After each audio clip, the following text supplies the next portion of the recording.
Hola, bon dia, hola a tots i totes. Espero que estigueu bé, espero que estigueu fent cas a totes les recomanacions del govern. Estem en una situació greu, una situació insòlita, i és cabdal que entre tots posem de la nostra part i complint les restriccions intentem no sortir de casa o si hem de sortir que sigui estrictament imprescindible. Per tant, des de la meva persona us demano que fem aquest esforç, que serà difícil, perquè ho serà, no poder sortir de casa serà difícil, però fem-ho perquè el nombre de contagis està creixent, és un creixement exponencial i el sistema pot arribar a col·lapsar i és responsabilitat nostra evitar que això passi. Per tant, us desitjo salut, us desitjo que pugueu tenir paciència i a partir d'ara la feina la farem via online, us penjaré totes les informacions al Classroom, podeu contactar amb mi via correu electrònic quan ho desitgeu i jo intentaré respondre el més aviat possible. Com us dic, totes les informacions les penjaré al Classroom, penjaré aquests documents amb els plans de treball en els quals us explicaré tota la feina prevista al llarg de la setmana, d'acord?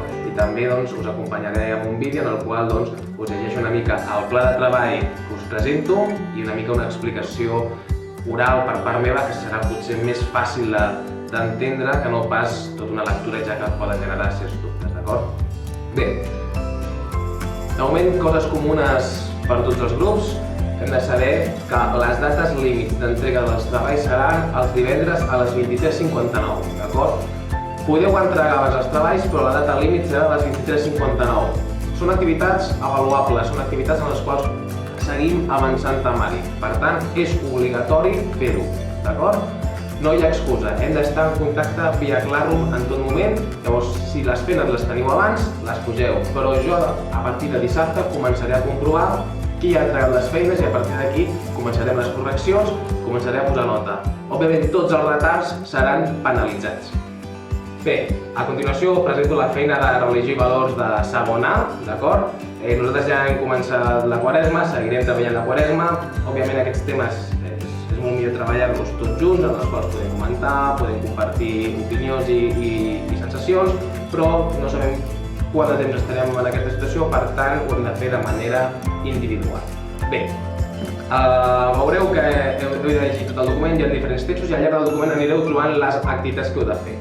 Bé, principalment hi ha dues activitats, que és escriure una llista dels teus errors, llegiu bé el pla de treball en què consisteix aquesta llista d'errors, perquè va inspirat en els textos, per tant llegiu bé els textos, d'acord? Després tenim una altra activitat que és entrega una reflexió sobre la màscara que consideres que portes i per què creus que la portes. La necessites realment, escriu al final del text els sentirs recomanats. Veureu que nosaltres a vegades, com diu en societat, ens muntem una màscara per intentar no mostrar-nos tal com som. Doncs intentem reflexionar sobre quina d'aquestes màscares nosaltres considerem que portem, potser en portem més d'una. Reflexionem per què tenim aquesta màscara, en què consisteix aquesta màscara i al final teniu els antídots. Doncs m'apunteu quins antídots us marca que necessiteu per les vostres màscares.